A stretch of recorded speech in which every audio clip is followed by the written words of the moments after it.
नमस्कार दोस्तों, RO test series 2022 की इस वीडियो में आप सभी का स्वागत है। आज हम टेस्ट नंबर 10 को देखेंगे। दोस्तों, अगर अभी तक आपने आरओ टेस्ट सीरीज के पिछले वीडियो को नहीं देखा है तो आप चैनल के प्लेलिस्ट में जाकर देख सकते हैं। तो आइए शुरुआत करते हैं आज के इस टेस्ट का।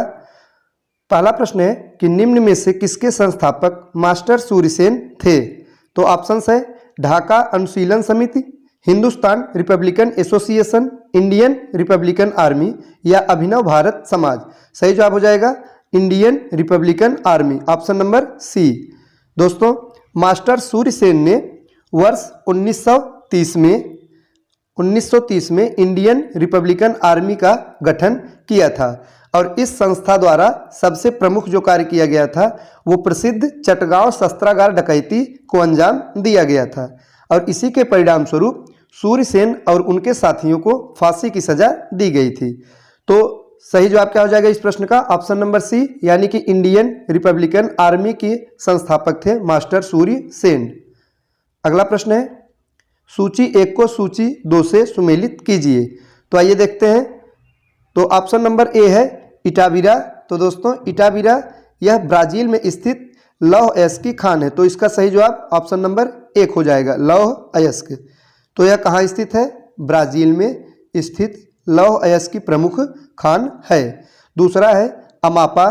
तो दोस्तों, अमापा यह मैग्नीज के लिए प्रसिद्ध है। तो बी का तीसरे से सही सुमेलित हो जाएगा। और सी है चुक्की का माता, यह तांबे के खान के लिए फेमस है। तो सी का 2। और ऑप्शन नंबर डी है मरकैबो झील, यह पेट्रोलियम के लिए। अगला प्रश्न है हमारे सौरमंडल में क्षुद्र ग्रह पट्टी निम्नलिखित ग्रहों में किन किन के बीच अवस्थित है? तो यह मंगल तथा बृहस्पति के बीच अवस्थित है। सही जवाब हो जाएगा ऑप्शन नंबर बी। अगला है निम्नलिखित में से किसे भूमध्य सागर की कुंजी कहते हैं? तो दोस्तों, जिब्राल्टर जल संधि को भूमध्य सागर की कुंजी कहते हैं और यह भूमध्य सागर को अटलांटिक महासागर से जोड़ता है। अगला प्रश्न है निम्नलिखित में से किस महासागर में सारगैसो सागर स्थित है? तो सारगैसो सागर यह अटलांटिक महासागर में स्थित है।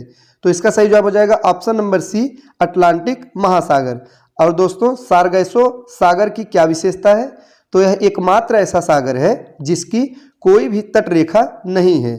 तो सारगैसो सागर की कोई भी तटरेखा नहीं है और यह कहाँ स्थित है? तो अटलांटिक महासागर में स्थित है। अगला प्रश्न है निम्नलिखित में से विश्व का एकमात्र ऐसा देश कौन सा है जहां से विषुवत रेखा एवं मकर रेखा गुजरती है? तो वो कौन सा ऐसा देश है जहां से विषुवत रेखा और मकर रेखा दोनों गुजरती है? तो दोस्तों, वो देश है ब्राजील। सही जवाब हो जाएगा ऑप्शन नंबर डी, ब्राजील। तो ब्राजील विश्व का एकमात्र ऐसा देश है जहां से विषुवत और मकर रेखा दोनों गुजरती हैं। अगला प्रश्न है सुंडा जल संधि निम्नलिखित में से किन 2 स्थल खंडों को अलग करता है?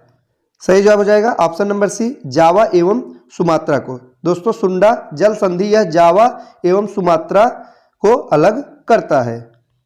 अगला है भारतीय खनिजों का भंडार गृह निम्नलिखित में से किसे कहा गया है? तो छोटा नागपुर का पठार, दोस्तों, इसे भारतीय खनिजों का भंडार गृह कहा गया है। और छोटा नागपुर का पठार यह कहाँ स्थित है? तो दोस्तों, यह पूर्वी भारत का एक पठार है। तो यह पूर्वी भारत का एक पठार है जो कि झारखंड, पश्चिम बंगाल, बिहार तथा छत्तीसगढ़ में फैला हुआ है।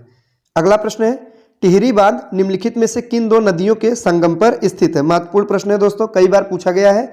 तो टिहरी बांध किन 2 नदियों के संगम पर स्थित है? तो यह भागीरथी व भिलंगाना नदी के संगम पर स्थित है। और टिहरी बांध यह भारत का सबसे ऊंचा बांध है।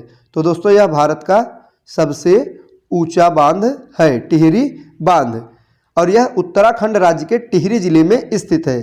तो यह किस राज्य में स्थित है? उत्तराखंड राज्य के टिहरी जिले में स्थित है और इसे ही स्वामी राम तीर्थ सागर बांध भी कहा जाता है। तो अगर पूछा जाएगा कि स्वामी राम तीर्थ सागर बांध किसे कहा जाता है? तो दोस्तों, टिहरी बांध को स्वामी राम तीर्थ सागर बांध। अगला प्रश्न है नर्मदा एवं ताप्ती नदियों के मध्य स्थित है। तो सतपुड़ा पहाड़ियाँ स्थित है। सही जवाब हो जाएगा ऑप्शन नंबर बी, सतपुड़ा पहाड़ियाँ।